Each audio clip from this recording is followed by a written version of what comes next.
Hello everyone, welcome to my channel. उम्मीद है आप सभी की बरसात की सब्जियों के पौधे अच्छे चल रहे होंगे। आज मैं इन्हीं बढ़ते हुए पौधों के लिए 5 ऐसे केयर टिप्स शेयर करूंगी।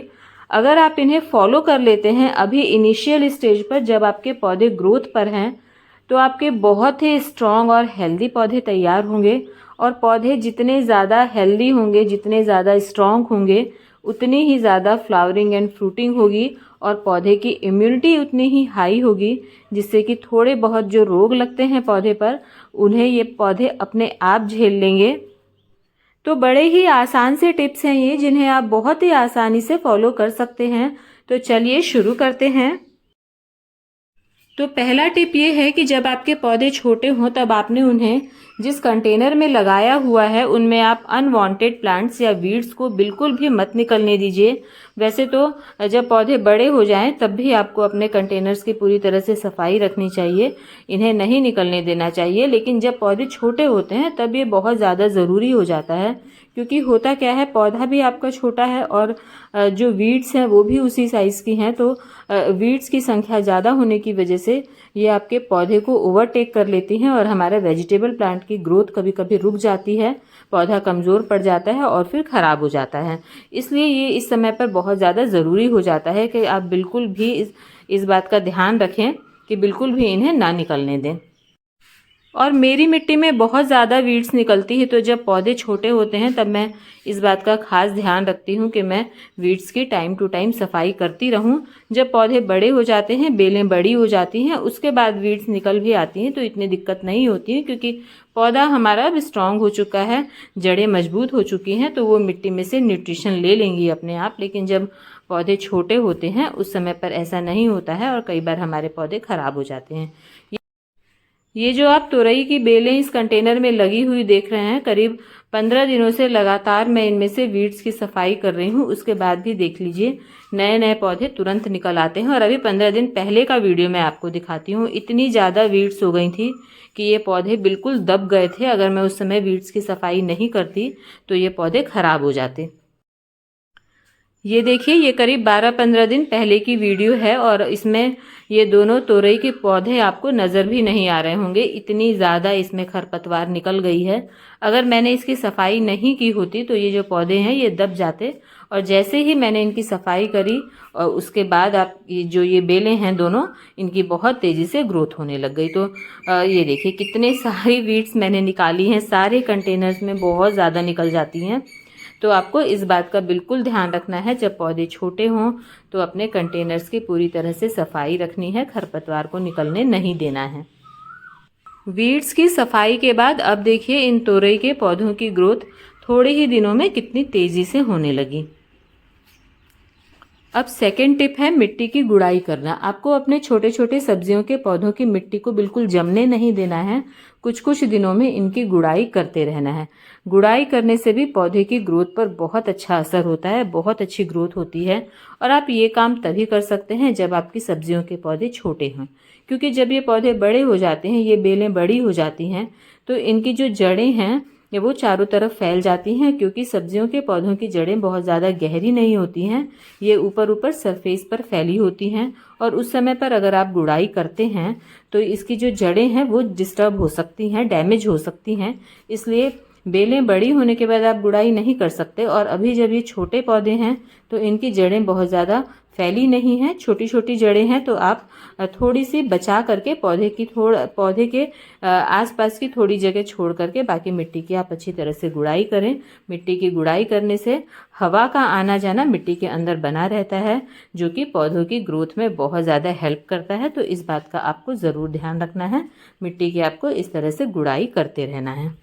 अब तीसरा टिप है कि जब आपके पौधे छोटे हों, हेल्दी हों, तब आपको किसी अच्छे ऑर्गेनिक पेस्टिसाइड का छिड़काव करना है। और ये छिड़काव हम प्रिकॉशनरी कर रहे हैं। अभी हमारे पौधे हेल्दी हैं, किसी तरह का कोई पेस्ट अटैक नहीं हुआ है, तो इस स्टेज पर एक बार हम स्प्रे कर देते हैं तो हमारे पौधे जो हैं वो पेस्ट से बचे रहते हैं।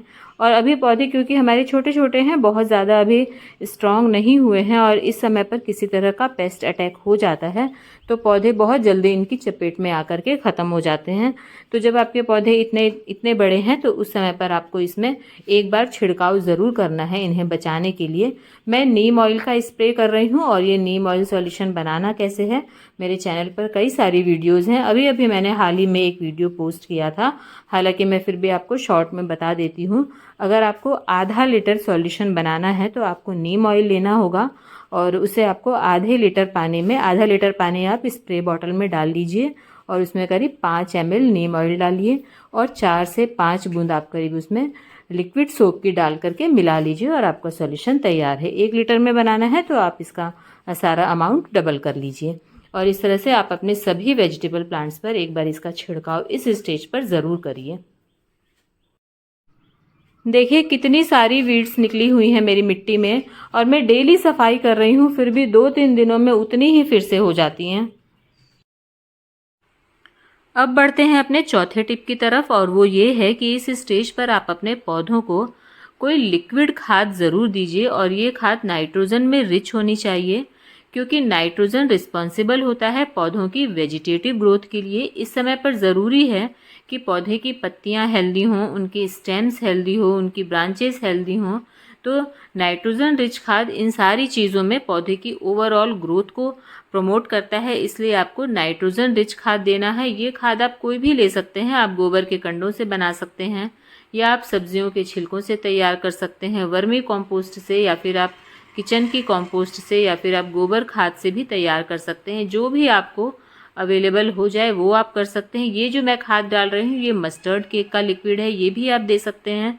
तो जो आपको आसानी से मिल जाए वो आप दे दीजिए। और ये लिक्विड मैंने कैसे बनाया और कैसे इसे देना है सब कुछ डिटेल में मैंने पिछली वीडियो में शेयर किया है।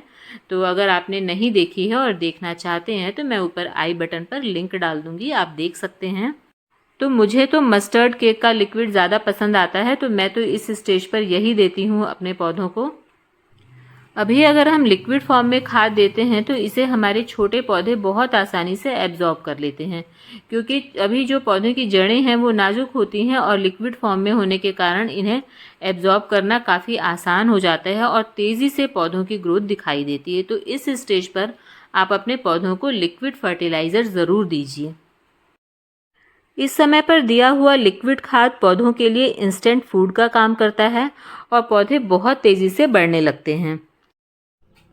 अब पांचवा और लास्ट टिप है सब्जियों के पौधों को सहारा देना। देखिए जो ये बेल वाली सब्जियां हैं, ये बेलें जब थोड़ी बड़ी होने लगती हैं तब इन्हें चढ़ाने की ज़रूरत होती है, इन्हें सपोर्ट देने की ज़रूरत होती है। तो यहाँ पर देखिए ये मैंने ये क्रीपर नेट लगाया हुआ है, तो इस पर इन बेलों को मैं चढ़ाऊंगी। तो अगर आपकी जो ये मेरी तोरई की बेल है ये यहाँ तक पहुँच नहीं पा रही है तो मैं इसे रस्सी की सहायता से और इसे ऊपर तक पहुँचा दूंगी ताकि ये इसका सहारा लेकर के ऊपर नेट पर चढ़ जाए। तो जैसी भी आपके पास सुविधा हो, या फिर आप इस तरह का नेट नहीं लगा सकते तो आप ट्रेलिस बना लीजिए, किसी छप्पर पर चढ़ा दीजिए, जैसा भी हो आप किसी मचान की व्यवस्था कीजिए जहाँ पर ये बेलें चढ़ सके।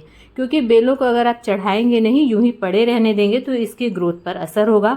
बेलों का स्वभाव होता है कि इसमें जो ना मतलब बाल जैसे ये ट्रेंडल्स निकलते हैं जो जहाँ पर भी आप इन्हें चढ़ाएंगे उसमें उलझ करके फिर ये ऊपर की ओर चढ़ जाती हैं और इनकी ग्रोथ तेज़ी से होती है। तो अगर आप अच्छी ग्रोथ चाहते हैं तो इनके लिए आप मचान की व्यवस्था ज़रूर कीजिए। तो देखिए यहाँ पर तो मैंने ये नेट लगाया हुआ है, तो यहाँ पे जितने भी ये पौधे हैं इन सभी को मैं इस नेट पर इस तरह से चढ़ा दूंगी। और जहाँ पर नेट की व्यवस्था नहीं है दूसरी तरफ देखेंगे तो वहाँ पर मैं स्टिक्स की सहायता से और ट्रेलिस बनाऊंगी और जिस पर मेरी बेलें चढ़ जाएंगी। एक बार देख लीजिए इस क्रीपर नेट को मैंने, देखिए यहाँ पर ये कॉलम था, एक यहाँ पर था और एक इस साइड था, तो इन दोनों से लेकर के मैंने इस क्रीपर नेट को बांध दिया है क्योंकि मेरे पास एक क्वेश्चन आया था कि आपने ये क्रीपर नेट कैसे लगाया है, तो इसलिए मैं आपको दिखा रही हूँ। तो ये सारी बेलें इस नेट पर चढ़ जाएंगी। और इस तरफ देखेंगे तो यहाँ पर नेट लगाने की सुविधा नहीं है, यहाँ पर ये लॉन्ग बीन्स के पौधे लगे हुए हैं, तो अब ये भी चढ़ने के लिए तैयार हैं। तो इसके लिए देखिए मैंने ये दोनों साइड पर 2 स्टिक्स लगा दी हैं और बीच में मैं एक स्टिक दोनों को जोड़ करके लगा दूंगी। तो बस इस तरह से मतलब आपको कैसा भी स्ट्रक्चर तैयार करना है जिस पर ये बेलें सहारा लेकर के चढ़ जाएं। तो देखिए, एक मैं इधर से बांध दूंगी और फिर मैं उस तरफ से भी बांध दूंगी, तो एक ऐसा ये सीढ़ी जैसा हो जाएगा। और जैसे जैसे ज़रूरत होती जाएगी, पौधे बढ़ते जाएंगे, मैं इस कंटेनर में स्टिक्स लगा करके और इन बेलों को सहारा देती जाऊंगी। तो बस जैसे भी सुविधाएं बन जाएं, आपको अपने बेलों को सहारा ज़रूर देना है। पौधे लगाने से पहले ही आप ये सोच करके लगाएं कि किस कंटेनर में मैं क्या लगाऊं, कि वहाँ पर कैसा उस पौधे का इंतज़ाम हो पाएगा। तो देखिए, बेल वाली सब्जियां मैं यही सोचकर लगाती हूँ कि इसका मैं फिर बाद में कैसा इंतज़ाम करूँगी। तो देखिए, ये मैंने एक ऐसा फ्रेम जैसा बना दिया है। तो अभी तो बेलें छोटी हैं और इनमें मैं ऐसे लपेट दूंगी और ये ऊपर की ओर चढ़ जाएंगी। और अभी मैं दोनों साइड पर और मैं 2 स्टिक्स लगा के और फिर मैं इसी तरह से बीच से बना दूंगी, तो एक ऐसा चेक जैसा बन जाएगा और उसमें फिर बहुत आराम से ये सारी बेलें सपोर्ट ले लेंगी। और इसके अलावा जो दूसरी सब्जियां हैं, जैसे कि ग्वारफली, टमाटर वगैरह, जिनके स्टेम्स थोड़े से नाजुक से होते हैं, कमज़ोर होते हैं, तो ये भी पौधे जब थोड़े बड़े होने लगे तब आप इन्हें स्टिक्स का सहारा दे करके सीधा खड़ा करिए। अभी तो पौधे छोटे हैं, इसलिए अभी मैं टमाटर के पौधों पर स्टिक्स नहीं लगा रही हूँ। जब थोड़े से बड़े हो जाएंगे तब मैं लगाऊंगी। तो बस ये थे बड़े ही आसान से छोटे छोटे 5 टिप्स, जिन्हें अगर आप फॉलो कर लेते हैं तो आप भी अपने बरसात की सब्जियों के पौधों को बड़े ही हेल्दी और स्ट्रॉन्ग तरीके से तैयार कर सकते हैं। तो बस आज के लिए इतना ही। उम्मीद है वीडियो पसंद आई होगी, और अगर पसंद आए तो लाइक कीजिएगा, चैनल को सब्सक्राइब ज़रूर कीजिएगा। मिलते हैं नेक्स्ट वीडियो में। Thank you.